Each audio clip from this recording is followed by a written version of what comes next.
How dare you? No, I will never. It's not true. It's all lies. Adventure Game. He's solving riddles great and small. Adventure Game. Adventure games, he loves them all. Every day is a new quest, exploring north, south, east to west. Point and click to find the answers that we seek. Adventure Game Geek.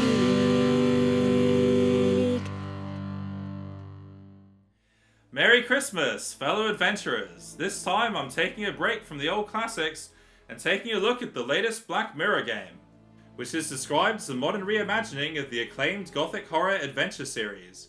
The trailer ambiguously shows a guy holding a lantern watching helplessly as a woman falls in slow motion into a sea of black arms. So, what does all this have to do with the game? Well, I've taken a vow to be spoiler-free for this review, so you'll just have to find out yourself. Ho ho ho. Black Mirror is published by THQ Nordic and developed by King Art Games, the company behind the Book of Unwritten Tales. We play another of the illustrious Gordon clan, David Gordon, who returns to his ancestral home after his father's death, or rather after his father eats a piece of paper and then sets himself on fire.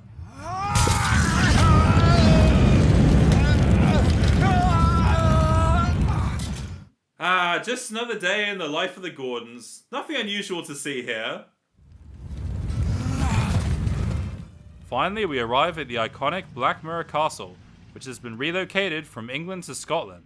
How do we know this? Well, apart from the bagpipes and the title theme,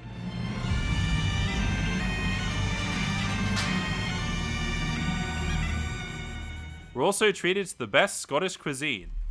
I've had the staff prepare some of the finest Scottish delicacies for you. Black pudding, haggis, scrambled eggs with deer brain, and bacon. Thank you, but I'm not hungry. When he first arrives, David is greeted by the matriarch of the family, Lady Margaret. David, welcome to Skahandu House.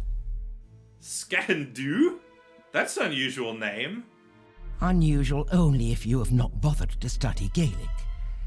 It means Black Mirror House. Oh, sorry, my Gaelic's a bit rusty. The first night of our stay, we take the opportunity to explore our surroundings, but first we need a candle to light our way. If we already picked up some matches, the game will automatically give us the option to light the candle, which simplifies using objects but also takes any of the guesswork out of which items to use where. The game is obviously geared more towards consoles, and even though this is the PC version, all it shows are the console controls. I had to figure out that the WASD keys move you around, and the mouse controls the camera.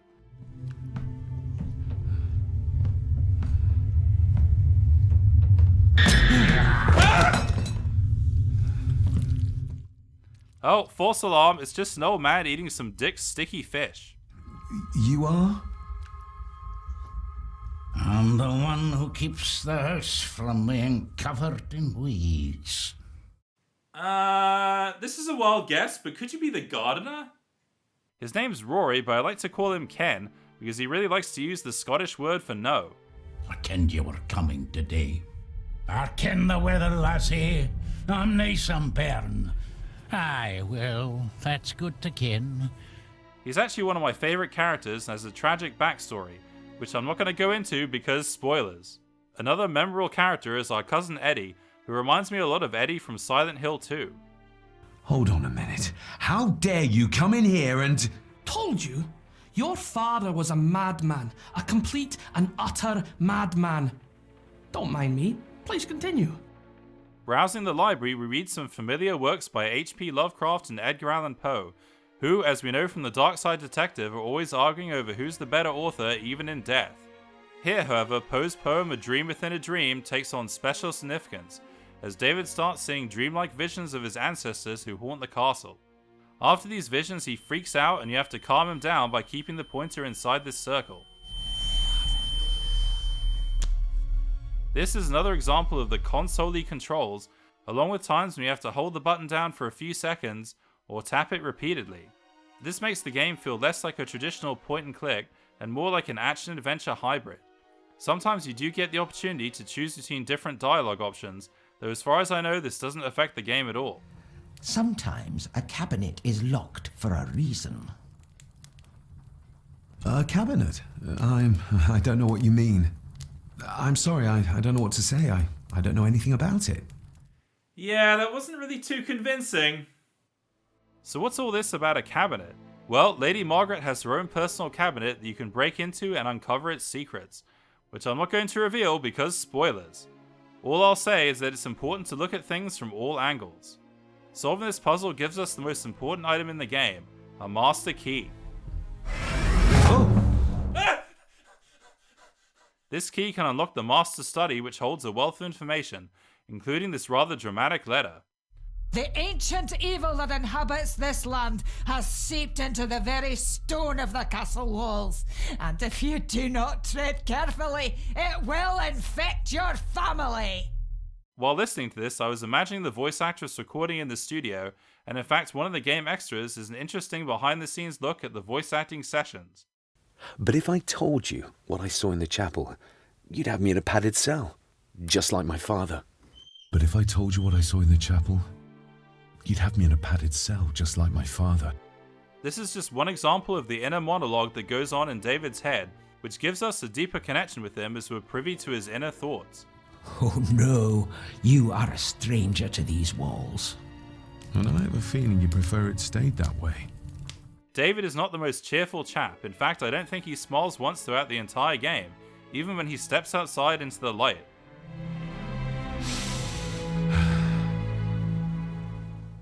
His personality, though, is actually in keeping with his role as one of the Gordons, who one by one fall under the ancient curse as they walk down through the centuries. There are subtle quirks to his behavior that bring his character to life, such as the way he opens the door here in trepidation of what lies beyond, or how he brushes off the fish oil that Rory, leaves on his arm. He also has the strange ability to slide forward or sideways without moving his feet. This is actually one of the several glitches in the game, which is one of the main criticisms from all the reviews I've read. I encountered such things as my candle going right through the furniture, this old lady's head disappearing into the pillow, and even one time when this girl's skirt totally disappeared. Although I found this to be most entertaining, I agree that the game isn't as polished as it should be and has a somewhat unfinished feel about it. For example, there's a gramophone in one of the rooms that I was looking forward to investigating further. I'll give that a spin later. Except that later never comes. I also didn't find the game to be particularly challenging, the hardest part for me being the vision sequences, where you need to examine a certain point at the right time, and if you spend too long, it's game over.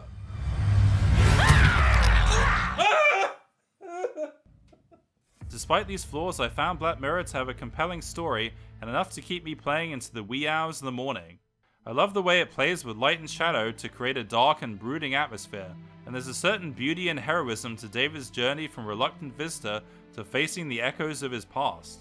I'm not going to give away the ending because spoilers, but this room where you're guided on the right path reminded me of the TV show Nightmare. Stop. Turn to your left, then straight, but be careful. So, I'm going to give the latest Black Mirror 6.5 rubber chickens with pulleys in the middle. So, that's it for this review. Merry Christmas, Happy New Year, and I'll see you in the next one.